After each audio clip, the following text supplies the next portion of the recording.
já ouviu falar, né? É, já, Ele é que vai conquistar o Reino do Sul, né? da Ele Babilônia. era o general da Babilônia, né? E ele, a Babilônia, até lá, até Terra Prometida, né? Eram milhares de quilômetros. Podia estar, enfim, era mais de 1.000 quilômetros. E ele foi com um exército de 200 mil pessoas.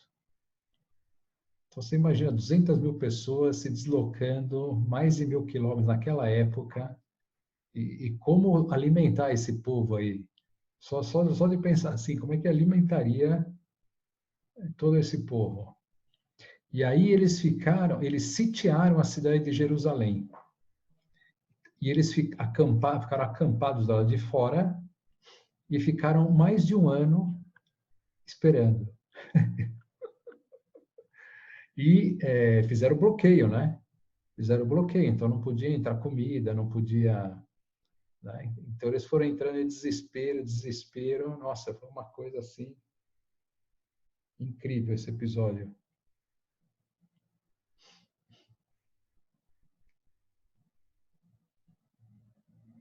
Nabucodonosor, depois vai ter muita história aí do Nabucodonosor com o profeta Daniel, ó, tá vendo o profeta aqui, Daniel, no Reino do Sul? O Daniel, ele vai ser exilado. O Ezequiel também. E aí, então, eles vão... enfim, eles vão ser importantes lá para o retorno, né, do povo de Israel, de Judá, de volta, né? Vai aqui acontecer lá na Babilônia, vai acontecer aquele episódio dos 3 jovens que foram queimados na fornalha. Vocês lembram desse episódio? Os 3 jovens que o Nabucodonosor, enfim, condenou-os, né, à fornalha, só que eles não foram queimados. Né? Eles estavam lá no meio da fornalha e não só não foram queimados, como um anjo ficou ali junto deles. E eles ficaram lá cantando e andando na fornalha. É incrível.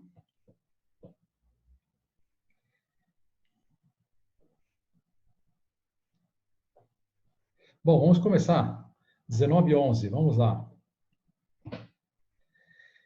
Então, vamos começar olhando para esse mapa para relembrar.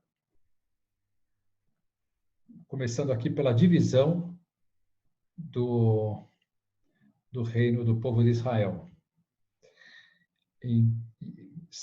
Roboão vai ser o primeiro rei do reino de Judá. E Roboão era filho de quem mesmo? De Salomão. Era filho de Salomão. Um deles, né? De tantos que ele teve. Jeroboão não era filho de Salomão. E por isso eu quero falar um pouco agora de Jeroboão, só para vocês saberem como que ele aparece. Então, aqui vai dizer assim: também Jeroboão, filho de Nabá, efrateu de Sareda, filho de uma viúva chamada Sarva, que estava a serviço de Salomão, revoltou-se contra o rei. Eis que em circunstâncias ele se revoltou contra o rei. Salomão construía Milo para fechar a brecha da cidade de Davi, seu pai. Ora, Jeroboão era um jovem enérgico e Salomão, vendo-o tão laborioso, confiou-lhe a superintendência de todos os trabalhadores da casa de José. E aconteceu que um dia, saindo Jeroboão de Jerusalém, encontrou-se em caminho com o profeta Aías, de Silo, vestido com um manto novo. Estavam os dois sós no campo. Então, Aías, tomando o manto novo que trazia, rasgou-o em 12 pedaços. Toma para ti 10 pedaços. Então, do nada, o profeta Aías, cruzando com Jeroboão, ele já vai profetizar que ele vai assumi as 10 tribos do norte. Toma para ti 10 pedaços, disse ele a Jeroboão. Pois isto diz o Senhor. Então Deus havia dito isso para o profeta Aías. Vou arrancar o reino das mãos de Salomão e dar-te-ei 10 tribos. Mas em atenção ao meu servo Davi, a cidade de Jerusalém, que escolhi dentre todas as tribos de Israel, ficar-lhe-á ainda uma tribo. Que, na verdade, essa tribo será a união entre Judá e Benjamim. Mas ela vai se chamar Judá. Então, se a gente for ver como era a tribo de Judá, no começo, era menor. E por quê? Porque tinha a dimensão dela e junto dela a tribo de Benjamim. Só que aí esse reino do sul vai se chamar Judá, com a união dessas duas tribos. Serás rei de Israel, Jeroboão. E se obedeceres o que Deus disse a Jeroboão, na verdade, através do profeta Aias, se obedeceres a todas as minhas ordens, se andares pelos meus caminhos, se fizeres o bem diante de mim, observando os meus preceitos e os meus mandamentos, como fez meu servo Davi, eu estarei contigo. Edificar-te-ei uma casa estável, como edifiquei para Davi, e te entregarei Israel. Humilharei assim a descendência de Davi, mas não para sempre. Salomão procurou matar Jeroboão. Então, assim que o Salomão ficou sabendo que o profeta Aías tinha dito, a ele que ele herdaria, que ele ficaria com o reino do norte, o Salomão tentou matá-lo, mas ele fugiu e foi para o Egito, onde permaneceu até a morte do rei Salomão. E agora, Roboão, filho de Salomão. Roboão foi a Siquém, porque todo Israel se tinha juntado ali para proclamar o rei. E chegou essa notícia aos ouvidos de Jeroboão, no Egito, onde ainda estava refugiado para escapar do rei Salomão. Mandaram, pois, buscá-lo no Egito, onde habitava. Então Jeroboão foi com toda a Assembleia de Israel e disseram a Roboão: Teu pai impôs-nos um jugo duríssimo. Aquilo dos impostos, que o Salomão, pela ganância, ele estava cobrando impostos elevados para o seu povo. Então, aqui eles vão pedir, assim que Roboão foi proclamado rei, em princípio ele ia ser o rei de todo Israel. Só que aqui é que vai ocorrer a divisão, porque o Roboão não vai aceitar diminuir os impostos. Teu pai impôs-nos um jugo duríssimo, suaviza um pouco esse fardo e nós te serviremos. Roboão respondeu: Voltai dentro de 3 dias. Só que ele não respondeu na hora, o Roboão. Ele preferiu pensar. E depois de 3 dias, dar a resposta. Depois foi se aconselhar com os anciãos que assistiam a seu pai. Estes disseram-lhe: Se fores condescendente com o povo, ele te servirá sempre. Ou seja, seja condescendente. Cede. Roboão desprezou este conselho para seguir os dos novos do seu tempo e respondeu ao povo, aos jovens, não os anciãos: Tornarei o vosso jugo ainda mais pesado. Meu pai bateu-vos com azorragues, mas eu vos flagelarei com escorpiões. Então, 10 tribos escolheram Jeroboão para rei e constituíram o reino separado de Israel, que teve por primeira capital Siquém e mais tarde Samaria. As tribos de Judá e Benjamim permaneceram fiéis aos descendentes de Davi e formaram o reino de Judá, com capital em Jerusalém. Então, isso aqui já é aquele castigo que Deus havia dito que infligiria ao rei Salomão, que haveria essa divisão do reino devido aos seus pecados.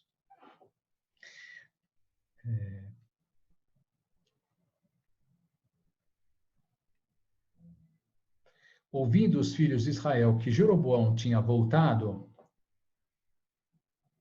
convidaram a sua assembleia e o aclamaram rei de todo Israel. Israel, tribo do norte. Roboão, quando chegou a Jerusalém, reuniu toda a casa de Judá e tal. Mas Deus falou a Semeias, homem de Deus: fala a Roboão, filho de Salomão, rei de Judá, bem como a toda a casa de Judá e de Benjamim, e a todo o resto do povo. Dize-lhes: eis o que diz o Senhor: não façais guerra aos vossos irmãos, os israelitas. Porque o Roboão, qual foi a reação dele ao saber que aquelas 10 tribos haviam proclamado Jeroboão como rei? Fazer guerra contra essas 10 tribos, para não perdê-la, não haver essa divisão e ficar todo o reino com ele. Mas aí, você vê que esse Semeias aqui é um enviado de Deus, que disse para não fazer guerra entre eles, Seria a primeira guerra que haveria entre eles mesmos, Volte cada um para a sua casa. Tudo isso se fez por minha vontade. Eles obedeceram à palavra do Senhor e voltaram como lhes ordenara. Então, graças a Deus aqui, eles obedeceram e não houve guerra, mas sim a divisão. Então, vamos conhecer um pouquinho o Jeroboão. Bom, o Jeroboão foi péssimo, péssimo. Ele foi o princípio da... Bom, não vamos dizer que é o princípio, mas, enfim, se desviou totalmente de Deus, enfim, um monte de coisas erradas. Jeroboão, olha aqui, levantou 2 bezerros de ouro. Então, a primeira coisa, olha, vamos imaginar, vamos lembrar, se o reino foi dividido e todo Israel, a religiosidade dele estava voltada para o templo, que estava em Jerusalém, eles já não tinham o reino do norte, o templo. Porque como eles eram inimigos, apesar de não ter havido a guerra, eles não iam até Jerusalém. Então, eles começaram a erigir deuses do norte. Então, Jeroboão levantou 2 bezerros de ouro, um em Betel, ao sul, e outro em Dan, na parte norte. Ao mesmo tempo, proibiu ao povo que voltasse a Jerusalém para adorar o Senhor. Levantou templos e pôs neles sacerdotes que não pertenciam à tribo de Levi. E assim levou o povo ao culto dos ídolos. Deus disse-lhe pelo profeta Aías: exterminarei a tua casa porque me rejeitaste. E aí Deus vai enviar os profetas, vai começar a enviar profetas para que alerte o povo dos seus pecados e volte a seguir os caminhos de Deus. Vamos aqui só para entender melhor isso, dar uma continuidade.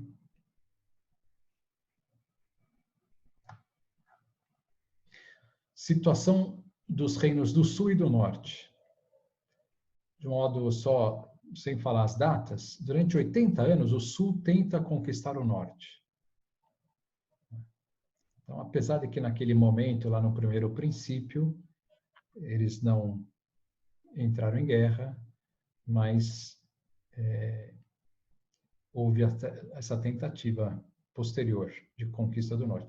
Durante 80 anos houve aparente paz por conta do casamento do filho de Josafá, reino do sul, e a filha de Acabe, reino do norte. Então isso aí é num período determinado. Josafá e Acabe. Depois a gente volta lá para cima olhando aquele mapinha que nós vimos para entender melhor. Durante 50 anos se guerrearam de tempos em tempos. Então, acabou havendo guerra, que foi em torno de 50 anos. Religião dos dois reinos, totalmente marcados pela apostasia, né? Principalmente o Reino do Norte. Então, bezerro de ouro, Reino do Norte, com Jeroboão. O deus Baal, que nós vimos outro dia aqui, falamos um pouquinho dele, né? Então, o Baalismo e o Astarote, que eram outros povos ali, vizinhos aos judeus, que adoravam outros deuses. E vai ter aqui o seu cume com o rei Acabe. Então, o rei Acabe vai ser aquele que vai se casar com uma mulher bem ruinzinha, chamada Jezabel. Ela não era judia, né? Então já começou o erro de Acabe com isso, né? E aí nós vamos ver o que aconteceu. Toda a história de Elias vai estar ligado com o rei Acabe. Depois, o Reino do Sul também teve, enfim, misturado com adoração a Deus mesmo, né, com o templo e tudo. Houve adoração a Baal, a Astarote, Maloque, Camus, esses deuses aqui. Com os reis maus, né? Com os reis maus do Reino do Sul. Como a idolatria entrou no Reino do Norte? Através principalmente dos atos de Jeroboão. Fez 2 bezerros de ouro e os colocou nos extremos de Israel, no sul e no norte do Reino do Norte. Levantou sacerdotes que não eram da tribo de Levi. Então, isso é a primeira vez que alguém fazia isso, né? O sacerdote tem que ser da tribo de Levi. E como eles estavam junto do templo, ali, em função do templo, já não tinham mais. Deveria haver outros sacerdotes de Levi, também no norte, né? Porque eles não tinham território e ficavam em vários lugares, em várias cidades. Instituiu uma festa no 8º mês em Betel, visando rivalizar com a festa dos tabernáculos. Sacrificava em um altar pagão. Se fez rei, sacerdote e chefe. Então, se fez sacerdote. Ele não era da tribo de Levi, não era, mas ele se fez sacerdote. Jeroboão. Mais de 20 vezes na Bíblia é identificado como aquele que fez pecar Israel.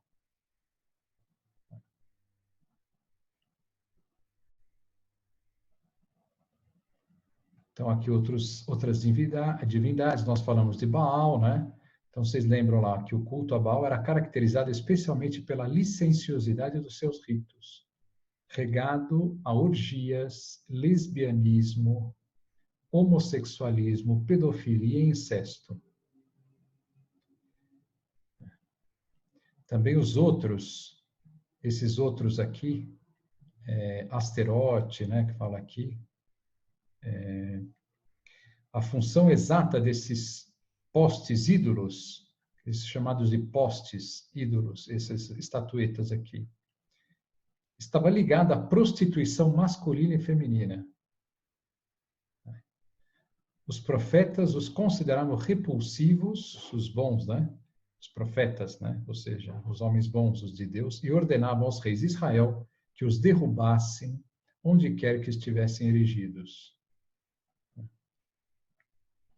Malefícios do baalismo para Israel. A assimilação do baalismo pelos israelitas resultou de uma série de fatores, dentre eles o casamento misto com os cananeus. Então, começou a haver casamentos dos judeus com os cananeus. Em sua expressão mais grave, com Acabe, com a Jezabel, que era a cananeia, né? Participação em festas pagãs e que fomentavam pecados sexuais. E as flexibilizações das religiões cananeias em oposição às exigências da fé judaica. Muito bem, então Vamos subir novamente. Vamos ver aqui os profetas, porque a partir de agora nós vamos estudar alguns profetas. Então, vamos ver Elias e Eliseu na aula de hoje. Então, veja aqui, Acabe, né? E aqui está, né, por volta do ano 860, por aí, 860 antes de Cristo. Né? Depois aqui o profeta Eliseu, e ele já vai pegar mais esses reis aqui, né? Jorão, Jeú, Jeoacás, né? Aí vem o profeta Jonas, o famoso profeta Jonas, né? Da baleia, né? Então, vai estar aqui. Se der tempo, nós também vamos ver o profeta Jonas.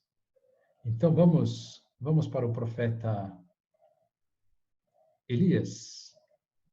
Olha, o Elias foi um profeta tão impressionante,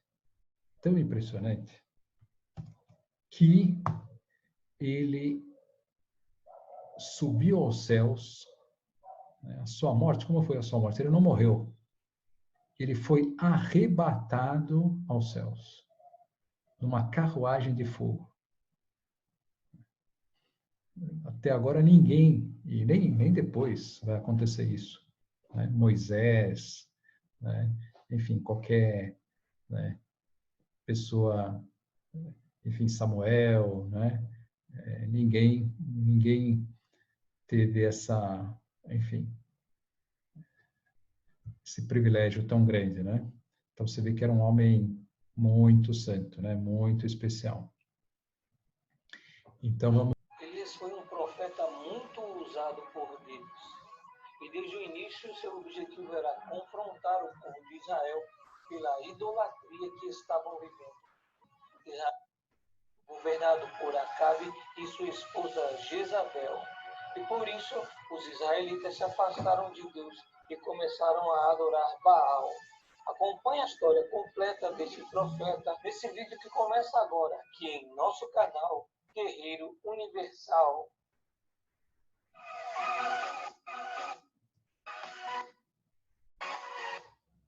Elias nasceu na cidade de Tisbe e foi levado por Deus como profeta para acabar com a idolatria do povo de Israel. Os israelitas achavam que podiam adorar a Deus e ao mesmo tempo adorar Baal. Eles estavam divididos e queriam adorar os dois. Mas Deus é bem claro quando nos diz em sua palavra, no livro de Mateus, capítulo 6, versículo 24, que ninguém pode servir a dois senhores, porque o há de odiar um e amar o outro, ou se dedicará a um e desprezará o outro. Deus mandou Elias profetizar sobre Acabe que não iria chover nos próximos anos, e só choveria quando o profeta falasse. Depois de profetizar, Elias ficou escondido em um riacho e sendo alimentado por corvos, até que a sua água do riacho secou, e Deus mandou ele ir a Sarepta para encontrar com uma viúva que o alimentaria. Quando o profeta Elias chegou a Sarepta... Aqui passou um pouco rápido, acho que vale a pena só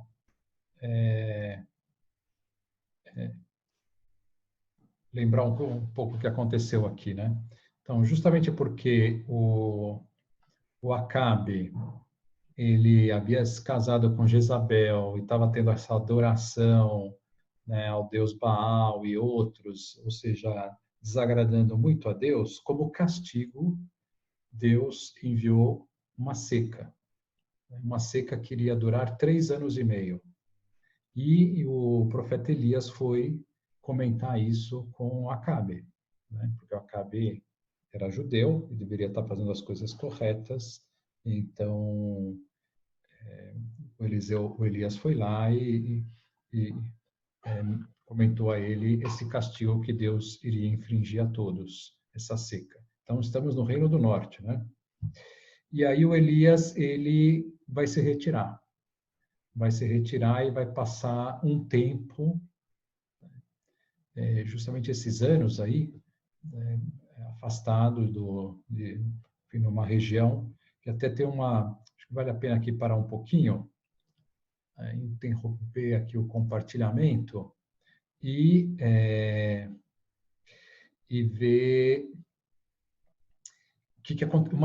Hoje eu estava pesquisando que região que foi essa que o profeta Elias se retirou. E vi um artigo muito interessante, né, que fala que quando Deus quer fazer alguma coisa grande conosco, ele pede para a gente se retirar. Ele pede para a gente entrar em oração, né, e fazer sacrifícios, fazer um jejum, algo assim do gênero, né? Então vamos focar agora no Elias, profeta Elias. Estamos começando agora a ver. Vamos ver esse texto comentado aqui por um autor. Deixa eu só achar. Vamos compartilhar.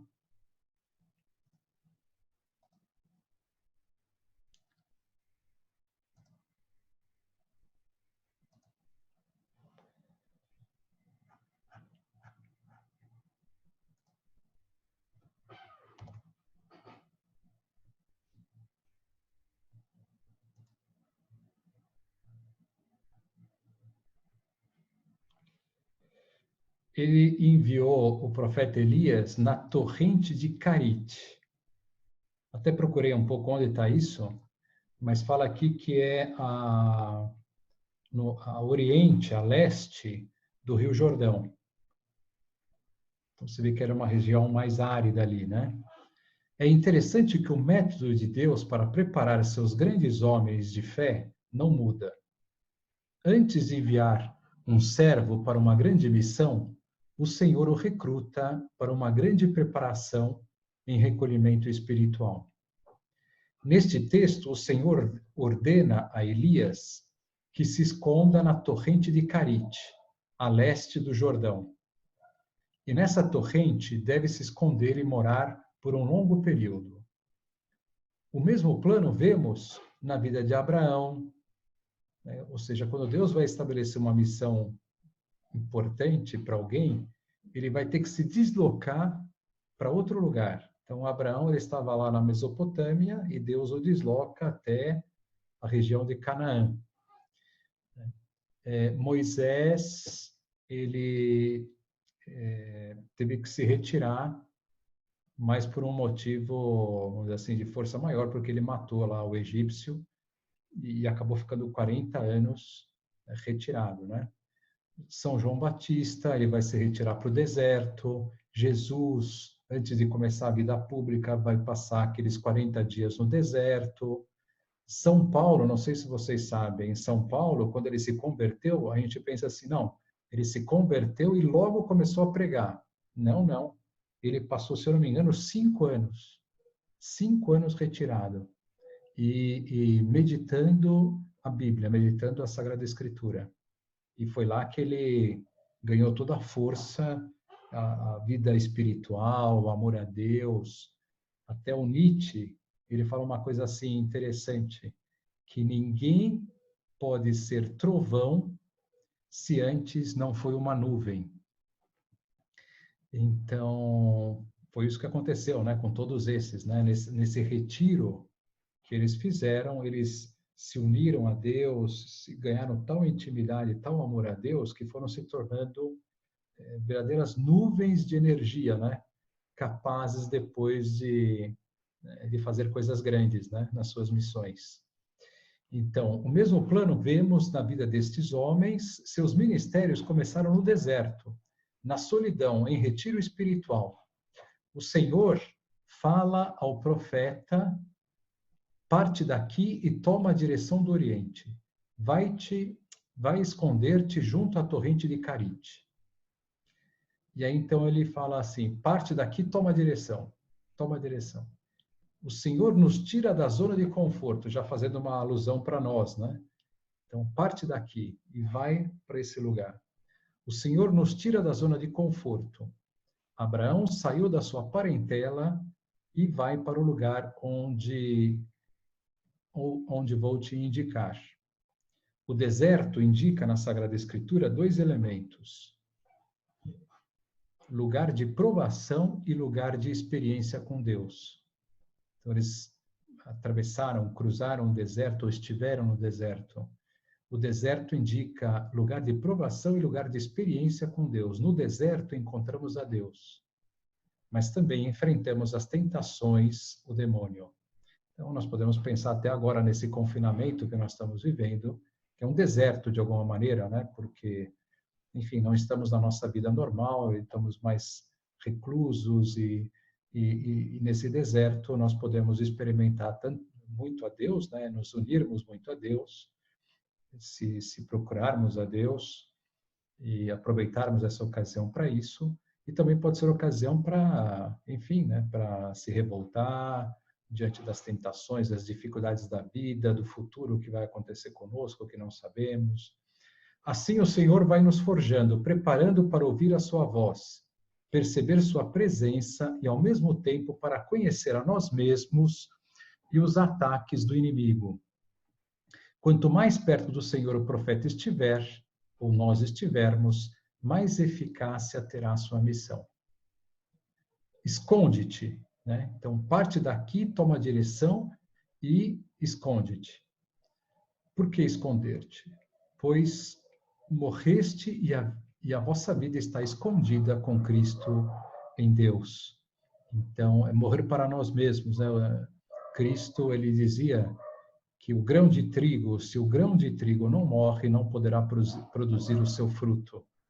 Então, para nós refletirmos a Deus, nós temos que, de alguma maneira, morrer para nós mesmos, né? Naquilo que tem de ruim, né? Não o que tem de bom. Elias teve uma vida totalmente escondida em Deus. Temos poucas informações a seu respeito. Sabemos que ele era tesbita, oriundo de Galaade, mas não sabemos se era casado ou solteiro, se tinha família ou o que fazia. Mas sabemos que estava sendo conduzido pelo Espírito Santo para um caminho de solidão e intimidade com Deus. Uma vez que tomamos a decisão de nos retirar com Deus, começamos a fazer do Senhor nosso refúgio e fortaleza. Escondemos debaixo de suas asas e passamos a viver da sua providência. O Senhor levou Elias para Carite justamente para torná-lo um homem sensível às inspirações do Espírito Santo e dependente do Senhor. Na terra de Carite, Elias experimentou a providência de Deus. Diariamente os corvos traziam-lhe pão e carne, tanto de manhã como de tarde, e ele bebia da torrente. Impressionante, né? Então, não é bonito isso? Então, aqui passou tão rápido, né? Quando já mostrou, ele anunciou o castigo e já se afastou, foi lá para Carite, para aquela... A torrente está lá até hoje. Se vocês procurarem no Google, essa fonte de água está até hoje lá, né? A torrente de Carite. E aí ele estava nas mãos de Deus, porque a partir daquele momento também, vocês têm que pensar assim, que ele seria procurado como, dizer, puxa, vem aqui anunciar um castigo, né? O que nós vamos querer fazer com você, né? Não querer dar, enfim, né? Te fazer o mal, né? Se você veio trazer o mal aqui para nós, né? Por que você não vem trazer o bem, né? Se Deus falou com você, por que você não, né, amenizou o negócio aqui? Então, ao mesmo tempo, ele teve que fugir, né? Era uma fuga, né? Ficar nesse lugar aí afastado. E estava nas mãos de Deus. Então, você tem que fugir dos problemas, tem que fugir quando na nossa vida nós temos que nos afastar do mal, ou sempre, né? Fazer o bem, percorrer o caminho do bem, nós temos que confiar em Deus, que Deus não nos abandona, que Deus não nos deixa sozinhos. E isso vai ser uma prova na vida de Elias sendo alimentado pelos corvos. Olha só, que eles traziam carne e pão. Água ele já tinha porque estava lá do lado da torrente. Vai haver a seca. Então, toda a região ali vai ficar, todo o Reino do Norte ficará sem água. Imagina, 3 anos e meio, vai ser uma coisa tremenda. Vai secar tudo, né? Mas Deus deixou ele ali né? Vai acabar essa água aí, mas ele vai para outro lugar. Nós vamos ver aqui também, né? Então, vamos voltar à história de Elias.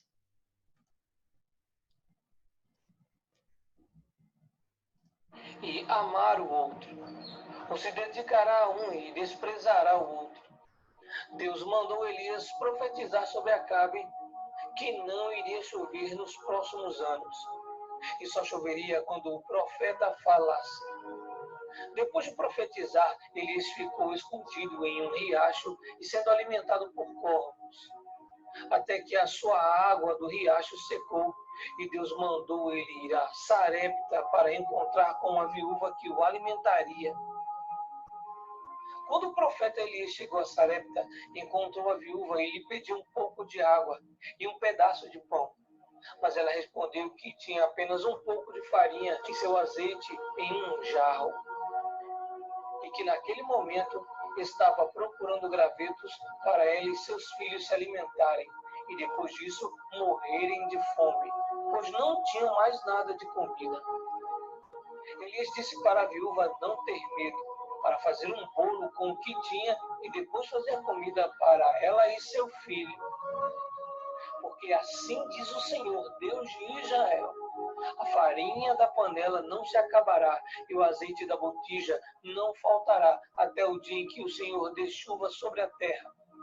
Livro de 1 Reis, capítulo 17, versículo 14. A viúva fez conforme Elias tinha orientado, e seu azeite e sua farinha não acabaram, pois Deus é fiel e cumpre tudo o que fala. Depois de mais ou menos 3 anos de seca, Deus mandou que Elias se encontrasse com Acabe. Elias confrontou Acabe pela idolatria e desafiou os profetas de Baal. E sucedeu que, vendo Acabe a Elias, disse-lhe: És tu o perturbador de Israel? Livro de 1 Reis, capítulo 18, versículo 17. Quem carrega consigo a fé sacrificial é visto pelo mundo como perturbador. Porque, de fato, não há nada que perturbe mais o diabo do que o sacrifício. Elias trouxe a solução para toda a miséria que o povo vivia, através de um desafio que perturbou Acabe e todos os profetas de Baal. Quando a nossa fé é desafiada no altar, a nossa carne é perturbada. O Senhor Jesus foi um exemplo disso quando disse: a minha alma está extremamente triste até a morte. Livro de Marcos, capítulo 14, versículo 34. O diabo ainda é mais perturbado com o verdadeiro sacrifício, e daí usa coisas e pessoas para tentar impedi-lo. Mas sempre vemos que diante disso ele não se intimidou. Pelo contrário, ele seguiu perturbando os profetas de Baal, pela convicção que tinha da sua própria fé. Eles construíram um altar em adoração e pediram que Baal mandasse fogo para o sacrifício, mas não aconteceu. Então, uma pequena pausa para explicar o que aconteceu aqui. Essa cena é impressionante, né? Isso foi no Monte Carmelo, onde até hoje está lá, né? E onde os carmelitas começaram a ordem deles, por isso se chamam carmelitas, Monte Carmelo. E o profeta Elias, vários episódios vão ocorrer ali nesse Monte Carmelo. Então, o que ele fez, né? Assim que terminou aqueles 3 anos de castigo, 3 anos e meio, ele foi agora com toda a força enviado por Deus para enfrentar o Acabe, para acabar com essa adoração, enfim, que era pagã e que não era o que Deus queria, né? Então, o que ele fez? Ele fez um desafio. Então, vamos fazer o seguinte, nós vamos subir lá no Monte Horebe e juntou ali 450 sacerdotes de Baal. 450. E vocês vão ficar a manhã inteira, nós vamos fazer o seguinte, nós vamos preparar todo o sacrifício, vai estar aqui as pedras, depois os gravetos, depois o animal. E o que vocês vão fazer? Vocês vão pedir ao teu Deus que desça o fogo. Que desça o fogo. Né? Então vamos ver quem é o Deus, né, maior aqui. Quem é o Deus verdadeiro.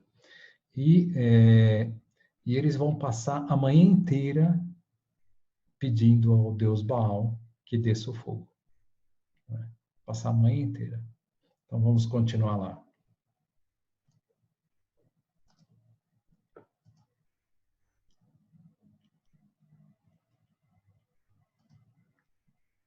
Não se intimidou.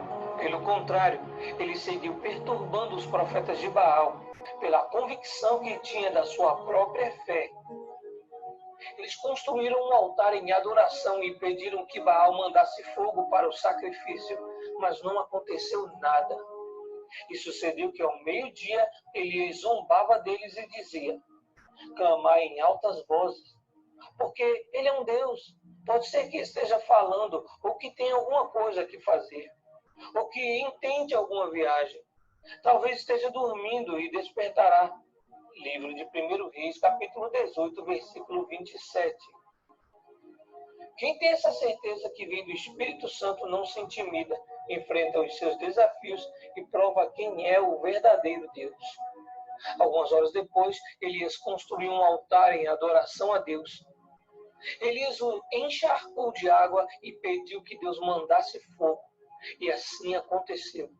Deus enviou fogo que consumiu tudo do altar e matou os profetas de Baal. Nas línguas semitas, como o hebraico, a palavra Baal quer dizer maioral, dono, senhor, mestre, cabeça. E no hebraico moderno também significa marido. Assim, podemos compreender que o desafio de Elias não foi apenas a um Deus falso, um ídolo dentre outros, pois Baal era o maioral dos deuses, o cabeça, o alfa dominante, a quem eram oferecidos os maiores sacrifícios. Baal era considerado o superior entre todos os ídolos da época. Portanto, deste ponto de vista, o desafio de Elias se torna ainda mais relevante, já que havia todo um culto organizado com sacerdotisas a Baal. Mas Elias, sendo apenas um, desafia o maioral, dizendo: se Baal é Deus, seguiu. Mas se o Senhor é Deus, seguiu. Livro de 1 Reis, capítulo 18, versículo 21. A resposta veio em seguida, a falta de resposta de um ídolo que não era Deus. Mas o Senhor... Só uma precisação aqui. Quando ele invocou, né? Então a primeira coisa que ele fez, né? Ele construiu ali esse lugar, né, do sacrifício, pediu para ser construído e derramou água abundante e 3 vezes. 3 vezes ele falou assim: joga muita água, joga muita água. Aí jogaram muita água. Mais uma vez, joga muita água, joga muita água. Mais outra vez, terceira vez, encharca, joga muita água. E aí ele rezou para Deus e desceu um fogo impressionante que queimou tudo, inclusive as pedras. Queimou inclusive as pedras, assim, né? Foi uma coisa, né, incrível. E aí, como estavam ali no alto do monte, não só o Elias, como os profetas de Baal e também judeus e, enfim, gente que seguia o Baal, os judeus, vendo isso, eles viram que tiveram a certeza, né, do seu Deus e atacaram os 450 sacerdotes de Baal e os mataram. Né? E aí o Elias vai ser perseguido pela Jezabel, que a Jezabel vai ficar sabendo e vai mandar gente atrás dele para matá-lo, né? Então nós vamos ver isso aqui agora. Respondeu com fogo, o elemento presente em todos os sacrifícios, pois quando o fogo aparecia do nada, sem que o homem o houvesse acendido, era porque algo sobrenatural estava acontecendo, provando que ele, sim, é Deus, o verdadeiro maioral. Depois disso, Elias recebeu a confirmação de que iria chover. A mudança tem uma ordem. Primeiro fogo, o restabelecimento da presença de Deus. E depois a chuva, a solução do problema humano material. Aos olhos naturais, o grande problema de Israel era a seca, a falta de chuva, a falência financeira, que castigava o povo havia 3 anos e meio. Mas, na realidade, a falência financeira foi determinada pela falência espiritual, pois o povo estava dividido entre o Deus vivo e Baal, quando sabemos que não dá para servir dois senhores. Por esse motivo, depois de sacrificar ao Deus vivo, Elias não clamou pela chuva primeiro, e sim pelo fogo, que é a referência da presença de Deus, e que realmente faltava para o povo de Israel. Assim, todo o resto seria consequência, inclusive a chuva, ou seja, a solução do problema exterior. Mas por que Elias chamou tanta atenção de Deus? Veja agora os seguintes motivos. Ousadia, porque teve coragem de declarar que não choveria enquanto ele não determinasse que chovesse, só para afrontar o Deus Baal, que era considerado o Senhor da fertilidade e da chuva. 1 Reis, capítulo 17, versículo 1. Obediência, porque Deus ordenou que ele fosse uma viúva em Sarepta, e ele obedeceu. Humanamente, o que uma viúva na condição que ela vivia teria para oferecer? Mas mesmo assim, ele obedeceu. Livro de 1 Reis, capítulo 17, versículo 9. Fé definida, porque ele não teve medo, nem se curvou à idolatria imposta pelo rei Acabe e Jezabel. 1 Reis, capítulo 18, versículo 18. Intrepidez, porque ele, mesmo estando só no Monte Carmelo, teve disposição para lançar o desafio do fogo. 1 Reis, capítulo 18, versículos 22 a 24. Entrega, porque não titubeou em colocar no altar o que colocaria na total dependência do fogo dos céus, o Espírito Santo. 1 Reis, capítulo 18, versículo 30 a 35.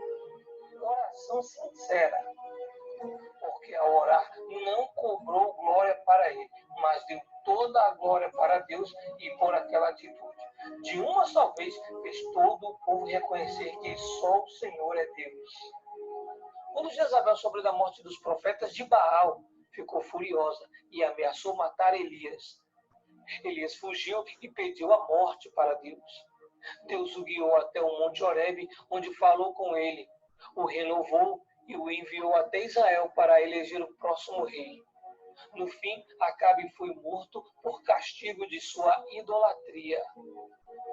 Quando o profeta Elias voltou do Monte Horebe, conheceu um homem chamado Eliseu e o elegeu como seu assistente. Aqui está passando um pouco rápido, também tem detalhes aqui que não foram ditos. Quando o Elias está lá com aquela viúva, o filho da viúva morreu, né? E ela acaba atribuindo a morte do filho ao profeta Elias, de alguma maneira, porque ele apareceu lá e, apesar de estar, enfim, fazendo com que a farinha não acabe e o óleo e tal, ela, enfim, associou a sua presença com a morte do seu filho. E aí o Elias, o que ele faz? Ele ressuscita aquele filho, né? Então, mas aí esse grande milagre. Bom, aí então falamos que a Jezabel fica sabendo e manda perseguir o profeta Elias. E aí o que acontece? Por que ele pede a morte?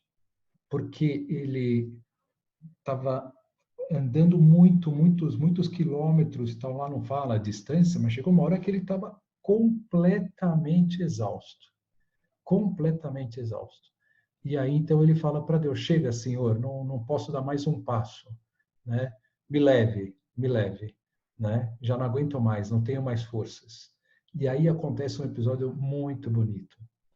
Aparece um anjo e lhe dá um pedaço de pão e fala assim, Elias, toma esse pão, comam, que com ele você terá forças para caminhar mais 40 dias e chegar até o Monte Horebe. E este pão é figura do quê? Da Eucaristia. da Eucaristia. Não é? Um pão que é o pão de Deus, que nos alimenta, e quando parece que nós não temos mais forças, ele nos dá, né, muitas e muitas forças e nos permite caminhar até o Monte Horebe. Vamos ver se vocês lembram qual é o Monte Horebe. O que é? Pode tirar, colocar o som aí. Depois vamos parar por aqui, só fazendo esses comentários. Bruna, tudo bem? Tudo bem, padre? Estou por Que aqui, bom, estou que ouvindo. alegria que você está aqui. Eu que Mas então, agradeço.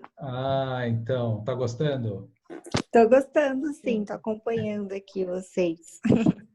Então, vocês lembram qual era o Monte Horebe? O que aconteceu no Monte Horebe? É o Monte das Tábuas da Lei. Ah, das tábuas, eu ia falar, mas eu fiquei com vergonha. Ou seja, é um monte por excelência, um monte sagrado, né? Onde ele estava, o Monte Horebe? Ah, Onde que ele se localiza?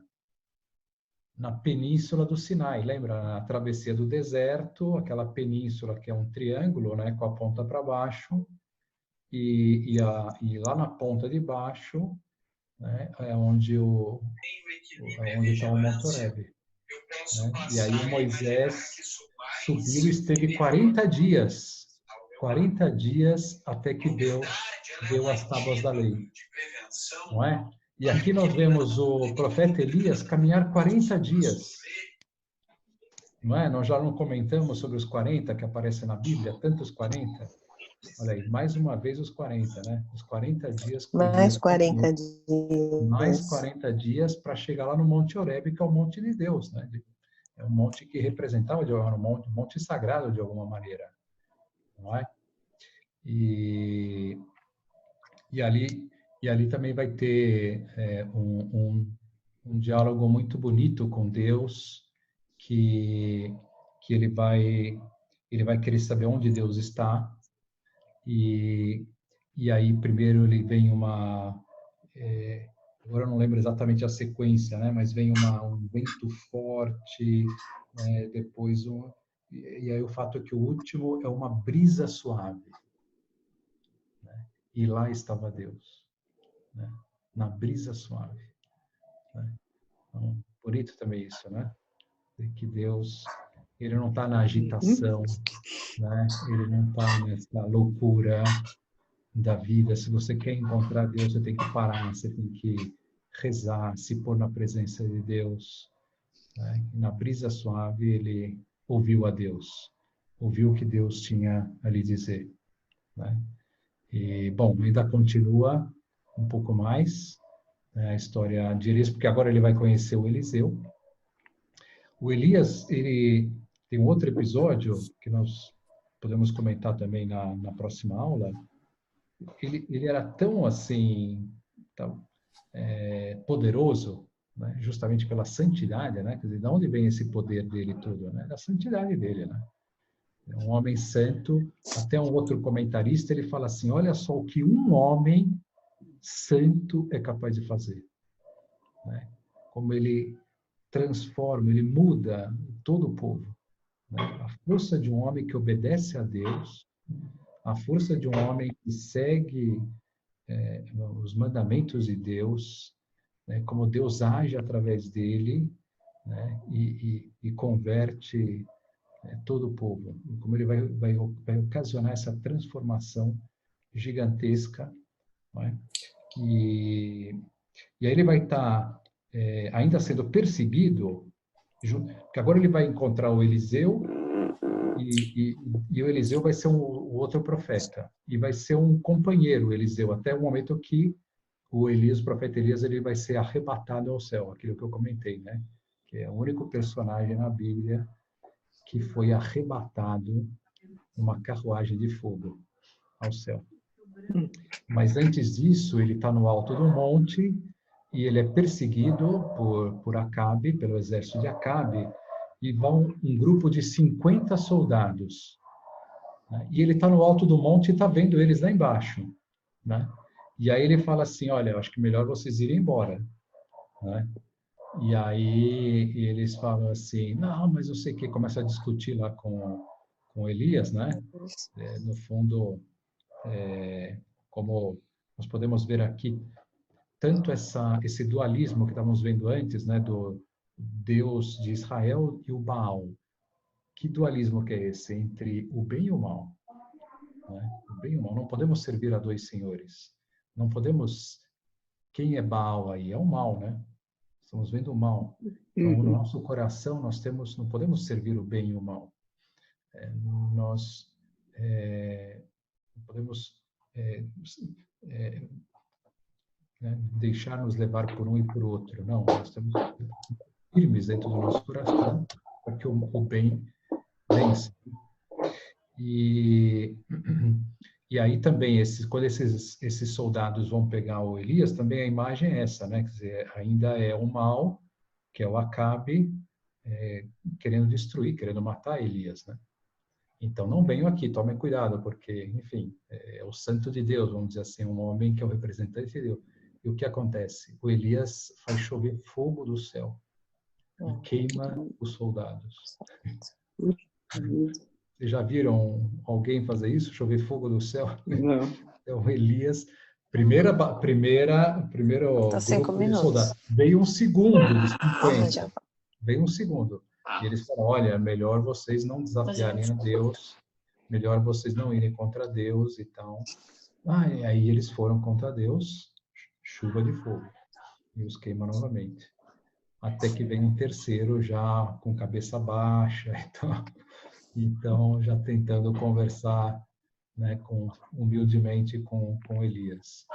Né? Enfim, isso já veremos na aula de quinta-feira, às 7h. Tá bom? Ótimo. Vocês podem, essas partes assim são muito fáceis de entender, né? Se vocês pegam lá na Bíblia a parte que começa a falar da vida de Elias, o profeta Elias, é muito bonito. Vocês podem ler, podem acompanhar, né? Entender melhor, pegar mais detalhes, não é? Também do profeta Eliseu, não vai dar tempo de falar todos os detalhes na próxima aula. Mas tem muitos episódios da vida. O Eliseu também foi um profeta impressionante. Impressionante.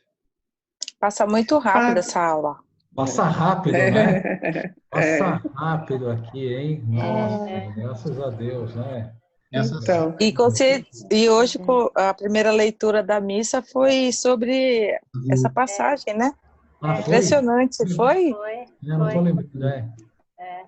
Primeira leitura da... Elias. É verdade, o profeta. Foi? Olha só. Coincidência. Coincidência. Monte Carmelo, que está lá até... Né? Isso. Se vocês visitam a Terra Santa, você vai lá no Monte Carmelo e começa... e quando vem a chuva, também não aparece aí. Olha só, ele sobe lá no Monte Carmelo e manda um enviado ali na borda dele para ver se está vindo alguma nuvem. Ele vai lá e não vê nada. Né? E volta dizendo, não tem nada. E aí o Elias fala assim, volta de novo. Né? O que você vê? Nada. Volta de novo. O que você vê? Nada. 7 vezes. 7 vezes. E na 7ª apareceu lá no horizonte uma nuvenzinha e fala assim, do tamanho da palma de uma mão. Que começou a se aproximar. E aí veio a chuva em abundância. Demora. Então, a fé, né? A fé, não desistir. É isso aí. 7 vezes continua, né? Deus não abandona, né? Deus vai fazer chover as graças. A chuva são as graças, né? Fala. Eu só queria perguntar, por que profetas? Por que eles têm esse nome de profeta? Porque eles vão profetizar, ou seja, eles vão falar de coisas que vão ocorrer no futuro. Né? O profeta, ele tem esse dom dado por Deus. Ninguém sabe o futuro, só Deus. E Deus concede essa graça para algumas pessoas. Então, o que eles vão falar? Eles vão falar, olha, se vocês continuarem assim, vocês vão ser destruídos, né, os teus inimigos vão te dominar, vão nos dominar, porque vocês não estão seguindo os caminhos de Deus. E depois vai acontecer aquilo, né? Porque eles sabem o que vai acontecer. Né? Então, eles vão lá para alertá-los, né? E vão ser muito santos para ter essa autoridade, e serão pessoas santas, né? Para terem autoridade diante do povo, né? Para que eles acreditem, né? Então, então é isso. O profeta é aquele que profetiza, ou seja, ele anuncia o que virá para frente. O que virá. O que virá. Então, quem eram os mais importantes no povo de Israel? Eram os sacerdotes e profetas. E muitas vezes o profeta está acima de tudo, né? A gente vê lá Samuel, ele está acima, né? É um profeta que vai estar ali, ele vai ser o grande representante de Deus. Né? O maior representante de Deus não vai ser o rei, né? Quando começa a ver o reinado, né? Com Davi, com Saul, não vai ser o rei, vai ser o profeta ou o sumo sacerdote. Tá bom. Muito bom. Legal. Interessante, está ótimo. Obrigada, padre. Obrigada, padre. Obrigada. Obrigada. Bom. Muito boa aula. Boa noite, pessoal. Boa noite. Boa noite. Tchau, tchau. Bruna, você está aí? Estou aqui. Muito bom. Então, deixa eu só falar para a Bruna aqui das aulas, né? Que nós provavelmente eu vou começar um novo grupo agora, porque tem outras pessoas que estão interessadas e para começar do zero, né? Começar do zero e tal. Então, e também eu estou pensando em dar, na sexta-feira agora, me pediram para fazer uma live sobre a história de Guadalupe, de Nossa Senhora de Guadalupe. Nossa Senhora de Guadalupe. Nossa, essa história é incrível. Também a gente vê... México, né? No México, exatamente. Essa é impressionante, né? Que horas, padre? Vai ser às 7h. Tá às 7h. Então, depois eu já passo aqui. E a Bruna, se você quiser, Bruna, você pode entrar. Você tem Telegram? Tenho Telegram, sim. Tem. Então, nós vamos te incluir no grupo da Bíblia para você saber as coisas que nós vamos falando, para você saber, né, se informar, se inteirar, tá bom? Tá ótimo. Tá bom, padre. Obrigada. E então, eu vou colocar quando eu tiver já o convite da live, também eu coloco para quem quiser assistir na sexta-feira. Tá ótimo. Porque a Nossa Senhora de Guadalupe, ela tem toda uma história que vem antes, que é dos astecas, né? De toda a religiosidade asteca e que eles estavam vivendo e qual que era a situação deles naquele momento da história. E por que vai acontecer essa aparição de Nossa Senhora? Que não é só uma aparição, você fala, bem, Nossa Senhora apareceu e tal. Já tem esse episódio milagroso que a imagem dela foi estampada sobrenaturalmente, né, no poncho lá do Juan Diego, né? Nossa Senhora que estampou aquela imagem. Então, a única, né, imagem, vamos dizer, que tem de Nossa Senhora que foi estampada por Nossa Senhora. Então, a NASA estudou essa imagem. Qual foi a conclusão? O material que está ali de pintura não pertence ao reino mineral, nem vegetal, nem animal. Não existe na Terra, né, aquele material. Né? Só para vocês começarem a ver o que tem. Tem um History Channel, Discovery Channel, só sobre o manto de Guadalupe. Todas as pesquisas científicas que já foram feitas, enfim. E junto com toda a coisa assim que tem ali, né, nesse manto e tal, tem essa história que casa o que estava acontecendo com os astecas, que faz com que, em 5 anos, 9 milhões de astecas se converteram só de olhar a imagem da Nossa Senhora. Eles iam em fila, olhavam e saíam convertidos. Imagina, 9 milhões em 5 anos é muita coisa. Isso nunca aconteceu na história do cristianismo. Nunca houve uma conversão assim, de milhões, né? E uma atrás da outra. Então, os franciscanos que foram colonizar o México, eles não estavam entendendo o que estava acontecendo, né? Então, tem um documentário só sobre isso. O que os franciscanos começaram a pensar sobre aquilo e como que eles foram entendendo, pouco a pouco, o que estava acontecendo. Por que os índios, olhando a imagem de Nossa Senhora, se convertiam. Sendo que eles não tinham nenhuma educação religiosa, não tinham cristã, né? Era a educação deles. Né? E como que aquela imagem era uma imagem que levava a isso. Enfim, tem muita história. Guadalupe dá para fazer um curso aí enorme. É extraordinário. Tá bom, então ficamos por aqui.